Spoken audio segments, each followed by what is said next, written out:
जय श्री हरि, जय श्री कृष्ण। तुमेव माता च पिता तुमेव बंधुश्च सखा तुमेव विद्या द्रविणं तुमेव सर्वमं देव वसुदेव सुतं देवं कंसचाणूरमर्दनं देवकी परमानंदं कृष्णं वंदे जगद्गुरुं। बंधुओं, आप सबों ने इसके पूर्व श्लोक 25 से 29 तक का श्रवण किया था और प्रभु कहते हैं प्रकृति के गुणों से अत्यंत मोहित हुए मनुष्य गुणों और कर्मों में आसक्त रहते हैं।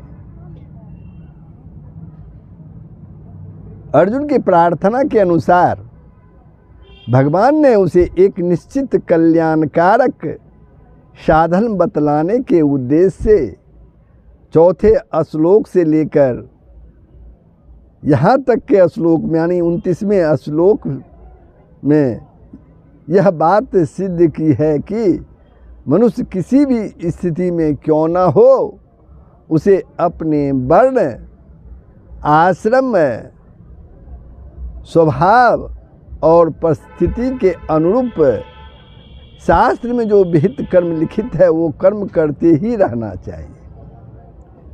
इस बात को सिद्ध करने के लिए पूर्व श्लोकों में भगवान ने क्रमशः निम्नलिखित बातें बतलाई हैं। वो है पहला, कर्म किए बिना नैष्य कार्यमय सिद्धि रूप कर्म निष्ठा नहीं मिलती है। कर्मों का त्याग कर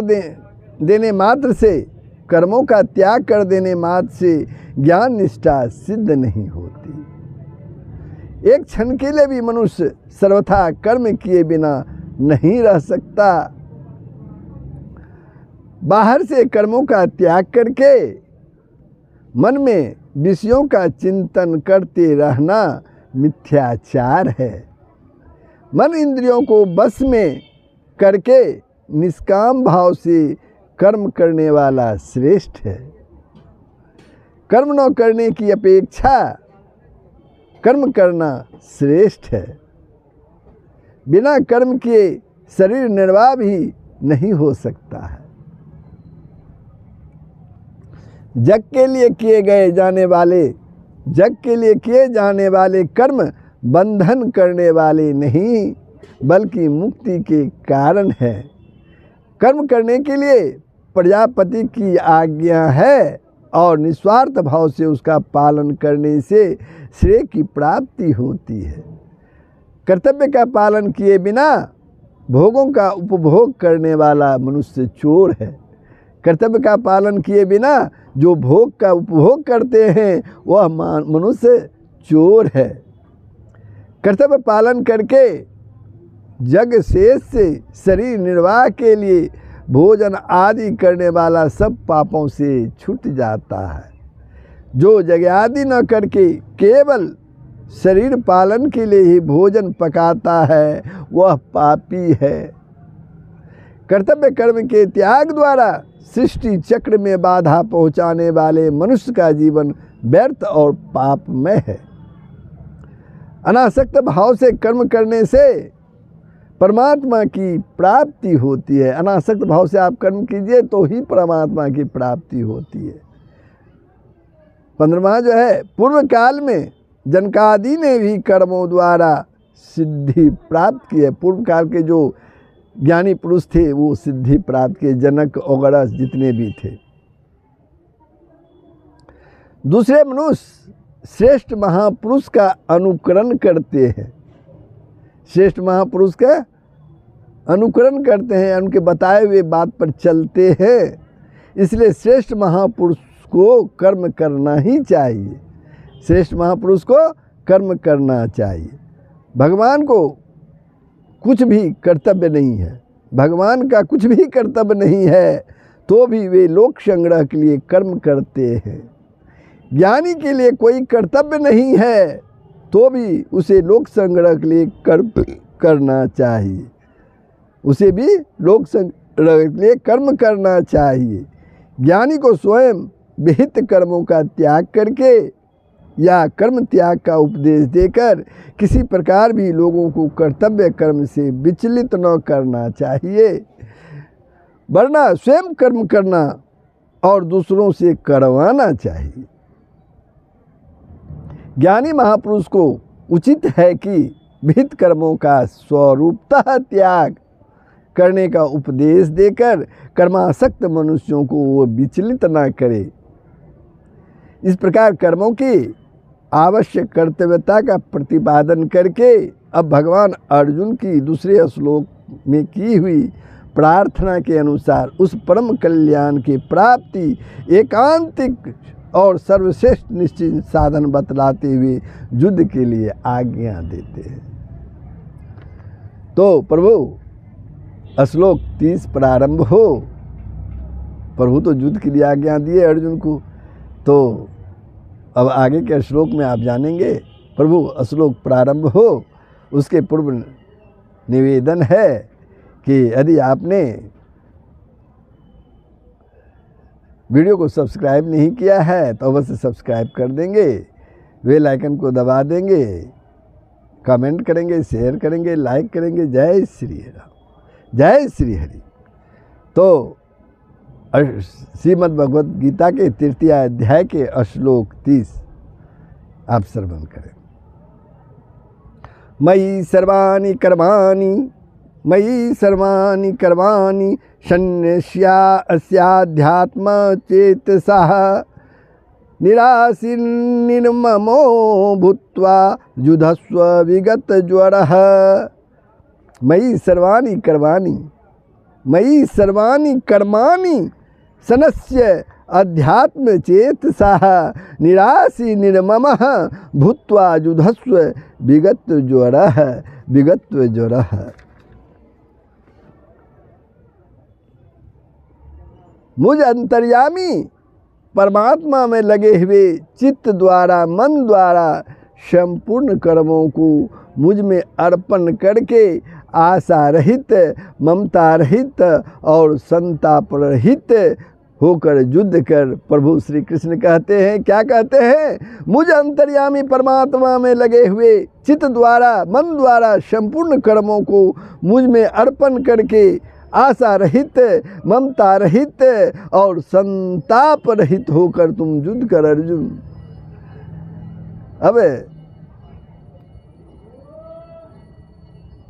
उपयुक्त प्रकार से समस्त कर्म भगवान में अर्पण कर देने, जो कर्म करते हैं वो भगवान में अर्पण कर देने पर आशा, ममता और संताप का तो अपने आप ही नाश हो जाता है। फिर यहाँ आशा, ममता और संताप से रहित होकर युद्ध करने के लिए कहने का क्या भाव है? प्रभु को, प्रभु ने युद्ध करने के लिए कहा अर्जुन को, इसका क्या भाव है? भगवान में अध्यात्म चित्त से सभी कर्म समर्पण कर देने पर आशा, ममता और संताप नहीं रहते। सभी कर्म भगवान में हम समर्पित कर देते हैं तो उससे क्या होता है? आशा, ममता और संताप जो है वो नहीं रहता है। इसी भाव को स्पष्ट करने के लिए यहाँ भगवान ने अर्जुन को आशा, ममता और संताप से रहित होकर युद्ध करने के लिए कहा है। अभिप्राय यह है, अर्थ यह है कि तुम सभी कर्मों का भार मुझ पर छोड़कर, भगवान कहते हैं अर्जुन से, तुम सभी कर्मों का भार मुझ पर छोड़कर सब प्रकार से आशा, ममता, राग, द्वेष और हर्ष, शोक आदि विकारों से रहित हो जाओ और ऐसी होकर मेरी आज्ञा के अनुसार युद्ध करो, ऐसे होकर मेरी आज्ञा के अनुसार युद्ध करो। इसलिए यह समझना चाहिए कि कर्म करते समय या उनका फल भोगते समय जब तक साधक की उन कर्मों में या भोगों में ममता, आसक्ति या कामना है या उसके अंतःकरण में राग, द्वेष हर्ष शोक आदि विकार होते हैं, तब तक उसके समस्त कर्म भगवान के समर्पित नहीं हुए हैं। कर्म कर रहे हैं लेकिन उसमें उनके अंतःकरण में राग द्वेष हर्ष शोक आदि विकार होते हैं, तब उसके समस्त कर्म जो भगवान को तब समर्पित नहीं होते हैं। इस प्रकार अर्जुन को उनके कल्याण का निश्चित साधन बतलाते हुए भगवान उन्हें युद्ध करने की आज्ञा देकर सब उसका अनुष्ठान करने के फल का वर्णन करते हैं आगे के श्लोक में। फिर से एक बार समझ लीजिए। इस प्रकार अर्जुन को उनके कल्याण का निश्चित साधन बतलाते हुए भगवान उन्हें युद्ध करने की आज्ञा देकर अब उनके अनुष्ठान करने का फल का वर्णन करते हैं जो आगे के श्लोक में है। ये मैं मतमिदं नित्यमनुतिष्ठन्ति मानवाः श्रद्धावन्तो न सूयन्तो मुच्यन्तो ते अपि कर्मभिः। ये मे मतम इदम नित्यम अनुष्ठितन्ति अनुतिष्ठन्ति मानवाः श्रद्धावन्तः अनसूयन्तः मुच्यन्ते ते अपि कर्मभिः। मुच्यन्ते ते अपि कर्मभिः। जो कोई मनुष्य दोष दृष्टि से रहित और श्रद्धा युक्त होकर मेरे इस मत का सदा अनुसरण करते हैं वे भी संपूर्ण कर्मों से छूट जाते हैं। प्रभु श्री कृष्ण क्या कहते हैं? जो कोई मनुष्य दोष दृष्टि से रहित और श्रद्धा युक्त होकर मेरे इस मत का सदा अनुसरण करते हैं वे भी संपूर्ण कर्मों से छूट जाते हैं। श्रद्धावंत और अनसूयंत, इन दोनों पदों का क्या भाव है? इस श्लोक में आया है श्रद्धावंत और अनसूयंत, इन दोनों पदों का क्या भाव है? इन पदों के प्रयोग से भगवान ने यह भाव दिखलाया है कि जिन मनुष्यों की मुझ में दोष दृष्टि है, जिन मनुष्यों की मुझ में दोष दृष्टि है, जो मुझे साक्षात परमेश्वर न समझकर साधारण मनुष्य मानते हैं, परमेश्वर न समझकर साधारण मनुष्य मानते हैं और जिनका मुझ पर विश्वास नहीं है, वे इस साधन के अधिकारी नहीं हैं। इस साधन का अनुष्ठान वे ही मनुष्य कर सकते हैं जो मुझ में कभी किसी प्रकार की दोष दृष्टि नहीं करते और सदा श्रद्धा भक्ति रखते हैं। मुझ में दोष दृष्टि नहीं करते और सदा श्रद्धा भक्ति रखते हैं। अतः इस साधन का अनुष्ठान करने की इच्छा वाले को उपयुक्त गुणों से संपन्न हो जाना चाहिए। इनके बिना इस साधन का अनुष्ठान करना तो दूर, इसे समझना भी अत्यंत ही कठिन है। अब एक प्रश्न है, यहाँ नित्यम पद मतम का विशेषण है या अनुतिष्ठन्ति का? नित्यम पद मतम का विशेषण है या अनुतिष्ठन्ति का? भगवान का मत तो नित्य है ही, भगवान का मत तो नित्य है ही, अतः उसका विशेषण मान लेने से भी कोई हानि की बात नहीं है। पर यहाँ उसे अनुतिष्ठन्ति क्रिया का विशेषण मानना अधिक उपयोगी मालूम पड़ता है। अभिप्राय यह है कि उपयुक्त साधक को समस्त कर्म सदा के लिए भगवान में समर्पित करके, साधक को अपने सभी कर्म भगवान में समर्पित करके अपनी सारी क्रियाएं इसी भाव से करनी चाहिए। यहाँ अपि पद का प्रयोग करके वे भी संपूर्ण कर्मों से छूट जाते हैं, इस कथन का क्या भाव है? इससे भगवान ने अर्जुन को यह भाव दिखलाया है कि जब इस साधन के द्वारा दूसरे मनुष्य भी समस्त कर्मों से मुक्त हो जाते हैं, इस साधन के द्वारा दूसरे मनुष्य भी समस्त कार्यों से मुक्त हो जाते हैं, समस्त कर्मों से मुक्त हो जाते हैं, अर्थात जन्म मरण रूप कर्म बंधन से सदा के लिए छूट होकर मुक्त होकर परम कल्याण स्वरूप मुझ परमात्मा को प्राप्त हो जाते हैं। तब तुम्हारे लिए तो कहना ही क्या है, तब तुम्हारे लिए कहना ही क्या है। इस प्रकार भगवान अपने उपयुक्त मत का अनुष्ठान करने का फल बतलाकर, अपने उपयुक्त मत का अनुष्ठान करने का फल बतलाकर अब उसके अनुसार न चलने में हानि बतलाते हैं। भगवान हानि बतलाते हैं, जो अगर उसके अनुसार नहीं चलोगे तो क्या हानि हो। ये त्वेदभय सुयन्तो नानुतिष्ठन्ति मे मतम सर्वज्ञान विमूढ़ास्तान विधि नष्टान चेतसः। परंतु जो मनुष्य, प्रभु कहते हैं, जो मनुष्य मुझ में दोषारोपण करते हुए मेरे इस मत के अनुसार नहीं चलते हैं, मेरे इस मत के अनुसार नहीं चलते हैं, उन मूर्खों को तू संपूर्ण ज्ञानों में मोहित और नष्ट हुए ही समझ, संपूर्ण ज्ञानों में मोहित और नष्ट हुए ही समझ, प्रभु श्री कृष्ण कहते हैं। भगवान में दोषारोपण करते हुए भगवान के मत के अनुसार न बरतना क्या है।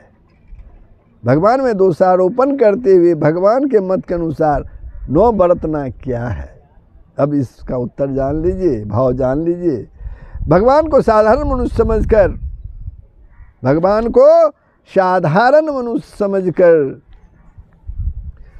उनमें ऐसी भावना करना या दूसरों से ऐसा कहना कि वे अपनी पूजा कराने के लिए इस प्रकार का उपदेश देते हैं। भगवान जो इस प्रकार का उपदेश देते हैं, सभी कर्म इनके अर्पण कर देने से मनुष्य कर्म बंधन से मुक्त हो जाता है, ऐसा कभी नहीं हो सकता। आदि यह भगवान में दोषारोपण करना है। और ऐसा समझकर भगवान के कथनानुसार ममता, आसक्ति और कामना का त्याग न करना, ममता, आसक्ति और कामना का त्याग न करना, कर्मों को परमेश्वर को अर्पण न करके अपनी इच्छा के अनुसार कर्मों को बरतना और शास्त्र विहित कर्तव्य कर्मों का त्याग कर देना, यही भगवान में दोषारोपण करते हुए उनके मत के अनुसार न चलना है, उसके मत के अनुसार न चलना है। एक पद आया है, अचेत सह किस श्रेणी के मनुष्यों का वाचक है। यह पद जो है अचेत सह किस श्रेणी के मनुष्यों का वाचक है और उनको संपूर्ण ज्ञानों में मोहित तथा नष्ट हुए समझने के लिए कहने का क्या भाव है। जिनके मन दोषों से भरे हैं, जिनके मन में भरपूर दोष भरा हुआ है, जिनमें विवेक का अभाव है और जिनका चित्त जो है, मन जो है बस में नहीं है, ऐसे मूर्ख तामसी मनुष्यों का वाचक यहाँ अचेत सह पद है। उनको संपूर्ण ज्ञानों में मोहित और नष्ट हुए समझने के लिए कहने का यह भाव है कि ऐसे मनुष्यों की बुद्धि विपरीत हो जाती है, ऐसे मनुष्यों की बुद्धि जो है वह उलट जाती है। वे लौकिक और पारलौकिक सब प्रकार के सुख साधनों को विपरीत ही समझने लगते हैं। इसी कारण वे विपरीत आचरणों में प्रवृत्त हो जाते हैं। उसके फलस्वरूप उनका इस लोक और परलोक में पतन हो जाता है। वे अपनी वर्तमान स्थिति से भी भ्रष्ट हो जाते हैं और मरने के बाद उनको अपने कर्मों का फल भोगने के लिए सूकर, कुकड़ादि नीच जोनियों में जन्म लेना था। सुगर, कुत्ते जैसे नीच जोनियों में उन्हें जन्म लेना पड़ता है या घोर नरकों में पड़कर भयानक यंत्रणाएं, भयानक कष्ट भोगनी पड़ती है। पूर्व श्लोक में यह बात कही गई है कि भगवान के मत के अनुसार न चलने वाला नष्ट हो जाता है। इस पर यह जिज्ञासा होती है कि यदि कोई भगवान के मत के अनुसार कर्म न करके हठपूर्वक कर्मों का सर्वथा सदा के लिए त्याग कर दे तो क्या हानि है। इस पर प्रभु श्री कृष्ण कहते हैं, सदृश्यम चेष्टते स्वयस्या प्रकृतिर्ज्ञानवानपि प्रकृतिम यान्ति भूतानि निग्रहं किं करिष्यति। सदृश्यम चेष्टते स्वस्याः प्रकृते ज्ञानवान अपि प्रकृतम यान्ति भूतानि निग्रह किम करिष्यति। सभी प्राणी प्रकृति को प्राप्त होते हैं, सभी प्राणी प्रकृति को प्राप्त होते हैं, अर्थात अपने स्वभाव के परवश हुए कर्म करते हैं। ज्ञानवान भी अपनी प्रकृति के अनुसार चेष्टा करता है, फिर उसमें किसी का हट क्या करेगा, फिर उसमें किसी का हट क्या करेगा। अब यहाँ प्रश्न उठता है, सभी प्राणी प्रकृति को प्राप्त होते हैं, इस कथन का क्या भाव है? सभी प्राणी प्रकृति को प्राप्त होते हैं, इस कथन का क्या भाव है? इससे यह भाव दिखलाया गया है कि जिस प्रकार सभी नदियों का जल जो स्वाभाविक ही समुद्र की ओर बढ़ता है, सभी नदियों का जल अपने स्वभाव के अनुसार समुद्र की ओर बढ़ता है, समुद्र की ओर बहता है, उसको उसके प्रवाह को हठपूर्वक रोका नहीं जा सकता। उसी प्रकार सभी प्राणी अपनी अपनी प्रकृति के अधीन होकर प्रकृति के प्रवाह में पड़े हुए प्रकृति की ओर जा रहे हैं। इसलिए कोई भी मनुष्य हठपूर्वक सर्वथा कर्मों का त्याग नहीं कर सकता। हाँ, जिस तरह नदी के प्रवाह को एक ओर से दूसरी ओर घुमा दिया जा सकता है, नदी के प्रवाह को हम रोक नहीं सकते, लेकिन एक ओर से दूसरी ओर घुमा सकते हैं, उसी तरह घुमा दिया जा सकता है। उसी प्रकार मनुष्य अपने उद्देश्य का परिवर्तन करके उस प्रवाह की चाल को बदल सकता है, यानी राग द्वेष का त्याग करके उन कर्मों को परमात्मा की प्राप्ति में सहायक बना सकता है मनुष्य। प्रकृति शब्द का यहाँ क्या अर्थ है? एक प्रकृति शब्द भी आया है, तो इसका अर्थ क्या है? जन्म जन्मांतर में किए हुए कर्मों के संस्कार जो स्वभाव के रूप में प्रकट होते हैं, उस स्वभाव का नाम ही प्रकृति है। जन्म जन्मांतर में किए हुए कर्मों का संस्कार जो स्वभाव के रूप में प्रकट होते हैं पुनर्जन्म होने के बाद, उसे स्वभाव का नाम ही प्रकृति है। और एक प्रश्न है, ज्ञानवान शब्द यहाँ किसका वाचक है? किसके लिए कहा गया है ज्ञानवान? परमात्मा के यथार्थ तत्व को जानने वाला परमात्मा के यथार्थ तत्व को जानने वाला भगवत प्राप्त महापुरुष का वाचक यहाँ ज्ञानवान पद है। क्या परमात्मा को प्राप्त ज्ञानी महापुरुषों के स्वभाव भी भिन्न भिन्न होते हैं? एक प्रश्न यहाँ भी उठता है, क्या परमात्मा को प्राप्त ज्ञानी महापुरुषों का जो स्वभाव है वो भी अलग अलग होते हैं, भिन्न भिन्न होते हैं क्या? तो इसका उत्तर जान लीजिए, अवश्य ही सबके स्वभाव अलग अलग होते हैं। पूर्व साधन और प्राप्त के भेद से स्वभाव में भेद होना भी अनिवार्य है। अब एक प्रश्न और, क्या ज्ञानी का भी पूर्वार्जित कर्मों के संस्कार रूप स्वभाव से कोई संबंध रहता है? फिर से समझिए ये प्रश्न को, क्या ज्ञानी का भी पूर्वार्जित कर्मों के, पूर्व में अर्जित कर्मों के संस्कार रूप स्वभाव से कोई संबंध रहता है? यदि नहीं रहता है तो इस कथन का यहाँ क्या अभिप्राय है कि ज्ञानी भी अपनी प्रकृति के अनुसार चेष्टा करता है? इस कथन का क्या अभिप्राय है? ज्ञानी का वस्तुतः न तो कर्म संस्कारों से किसी प्रकार का कोई संबंध रहता है और न वह किसी प्रकार की कोई क्रिया ही करता है, किंतु उनके अंतःकरण में पूर्व में अर्जित प्राप्त के संस्कार रहते हैं और उसी के अनुसार उसके बुद्धि, मन और इंद्रियों द्वारा प्राप्त भोग और लोक संग्रह के लिए बिना ही कर्ता की क्रियाएं हुआ करती है। उन्हीं क्रियाओं को लोक दृष्टि से ज्ञानी में अध्यारोप करके कहा जाता है कि ज्ञानी भी अपने प्रकृति के अनुसार चेष्टा करता है। ज्ञानी की क्रियाएं बिना कर्तापन के होने से राग द्वेष और अहंता ममता से सर्वथा शून्य होती है, अतएव वे चेष्टा मात्र है, उसकी संज्ञा कर्म नहीं है। यही भाव दिखलाने के लिए यहाँ चेष्टते क्रिया का प्रयोग किया जाता है। अब एक प्रश्न और भी है, ज्ञानी के अंतःकरण में उसके हृदय में राग द्वेष और हर्ष शोक आदि विकार होते ही नहीं, या उनसे उसका कोई संबंध नहीं रहता। यदि उसका अंतःकरण के साथ संबंध न रहने के कारण उस अंतःकरण में विकार नहीं होते, तो शम दम्भ तितिक्षा दया संतोष आदि सद्गुण भी उसमें नहीं होनी चाहिए। ये प्रश्न है यहाँ। तो ज्ञानी का जब अंतःकरण से ही संबंध नहीं रहता, ज्ञानी का जब अंतःकरण से ही कोई संबंध नहीं रहता, तब उसमें होने वाले विकारों से या सद्गुणों से संबंध कैसे रह सकता है।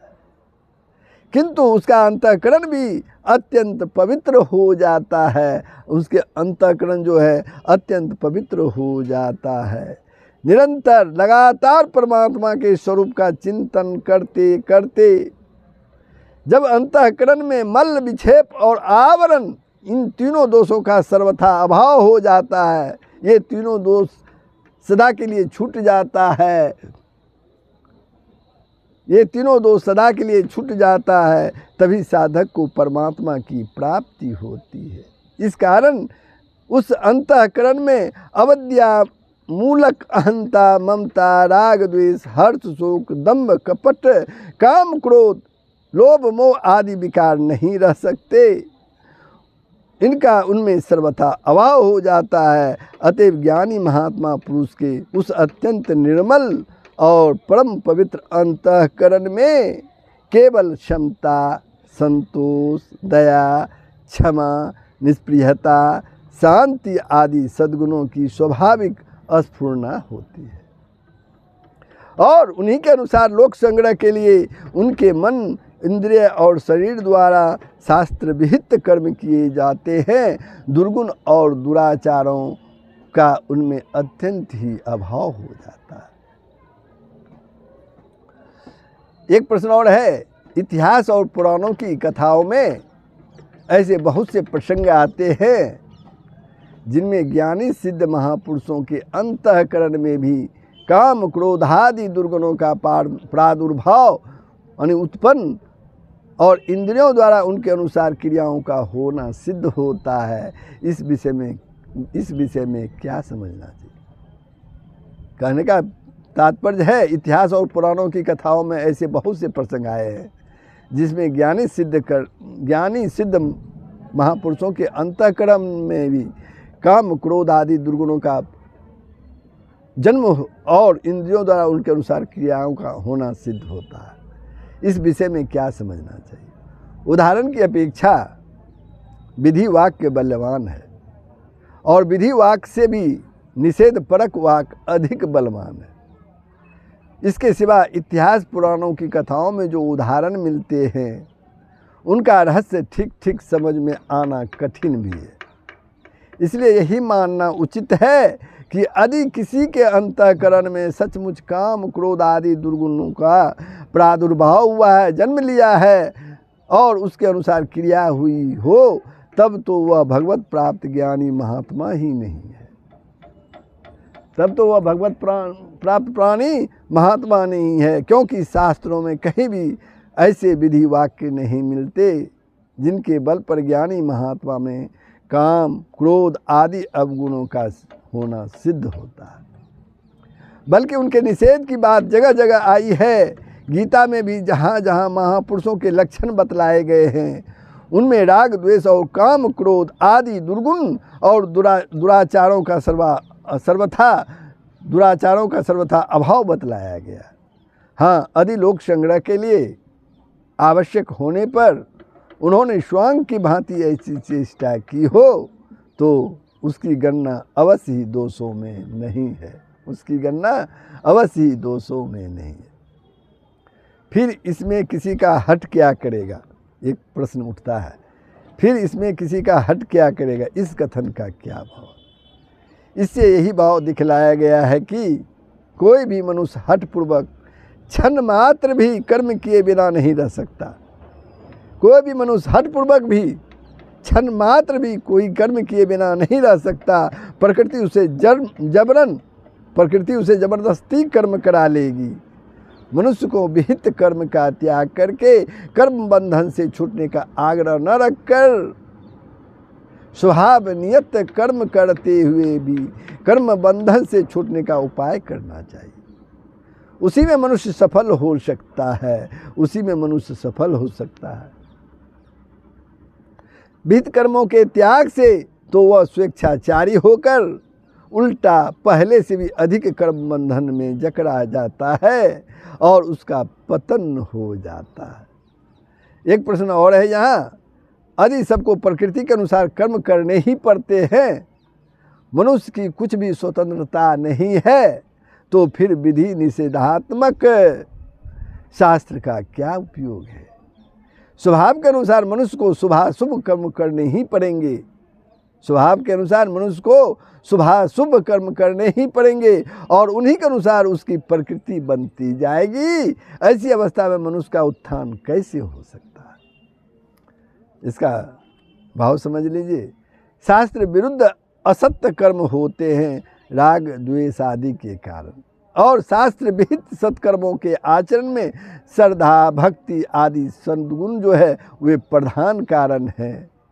राग द्वेष काम क्रोध आदि दुर्गुणों का त्याग करने में और श्रद्धा भक्ति आदि सद्गुणों को जागृत करके उन्हें बढ़ाने में मनुष्य जो है वो स्वतंत्र है, आज़ाद है। अतएव दुर्गुणों का त्याग करके भगवान में और शास्त्रों में श्रद्धा भक्ति रखते हुए भगवान की प्रसन्नता के लिए कर्मों का आचरण करना चाहिए, कर्मों का आचरण करना चाहिए। इस आदर्श को सामने रखकर कर्म करने वाले मनुष्य के द्वारा निषिद्ध कर्म तो होते ही नहीं हैं। कर्म निषिद्ध कर्म जो है वो होते ही नहीं हैं। शुभ कर्म होते हैं, वे भी मुक्तिप्रद ही होते हैं, बंधन कारक नहीं। वे भी मुक्तिप्रद ही होते हैं, बंधन कारक नहीं। अभिप्राय यह है कि कर्मों को रोकने में मनुष्य स्वतंत्र नहीं है, उसे कर्म तो करने ही पड़ेंगे, परंतु सद्गुणों का आश्रय लेकर अपने प्रकृति का सुधार करने में सभी स्वतंत्र हैं। जो जो प्रकृति में सुधार होगा त्यों त्यों ही जो प्रकृति में सुधार होगा त्यों त्यों ही क्रियाएं अपने आप ही विशुद्ध होती चली जाएगी। अतः भगवान की शरण होकर अपने स्वभाव का सुधार करना चाहिए, उसी से उत्थान हो सकता है, उसी से उत्थान हो सकता है। इस प्रकार सबको प्रकृति के अनुसार कर्म करने पड़ते हैं, तो फिर कर्म बंधन से छूटने के लिए मनुष्य को क्या करना चाहिए, इस जिज्ञासा पर प्रभु कहते हैं। वो आगे के श्लोक में आप श्रवण करेंगे, श्लोक 34 में। तो प्रभु श्लोक 30 से